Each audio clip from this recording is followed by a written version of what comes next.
லோகேஷ் கனகராஜ் நடிப்பில் நடிகர்களான விஜய், த்ரிஷா உள்ளிட்ட பலர் நடித்திருந்த திரைப்படம்தான் லியோ. இதில் விஜயின் மகனாக நடித்தவர்தான் மேத்யூ தாமஸ். லியோ படத்தை அடுத்து தனுஷ் இயக்கி வரும் நிலாவுக்கு என்மேல் என்னடி கோபம் என்ற படத்திலும் மேத்யூ தாமஸ் நடித்து வருகிறார். கேரளாவை சேர்ந்த இவர் மலையாள படங்களிலும் நடித்து வருகிறார். இந்நிலையில்தான் அவரது குடும்பத்தினர் சாலை விபத்தில் சிக்கிய நிலையில் சம்பவ இடத்திலேயே அவரது உதவியாளர் ஒருவர் பலியாகியுள்ளார். மேத்யூவின் அம்மா, அப்பா, அண்ணன் மற்றும் குடும்ப உறுப்பினர் என அனைவருமே கொச்சியில் நடைபெற்ற உறவினர் ஒருவரின் இறுதி சடங்கு நிகழ்வுக்கு கலந்து கொள்ள நேற்று தங்களுடைய காரில் புறப்பட்டு சென்றுள்ளனர்.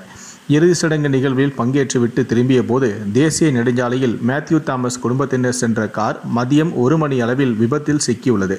இதில் மேத்யூ தாமஸின் உறவினரான பீனா டேனியல் என்பவர் சம்பவ இடத்திலேயே உயிரிழந்துள்ளார். மேத்யூவின் அண்ணனான ஜான் காரை ஓட்டி சென்றிருக்கிறார். அவர் லேசான காயங்களுடன் மருத்துவமனையில் அனுமதிக்கப்பட்டு சிகிச்சை எடுத்து வருகிறார். மேத்யூவின் பெற்றோர் பலத்த காயங்களுடன் மருத்துவமனையில் அனுமதிக்கப்பட்டுள்ளனர். இந்த விபத்து குறித்து போலீசார் தற்போது வழக்கு பதிவு செய்து தீவிரமாக விசாரித்து வருகிறார்கள்.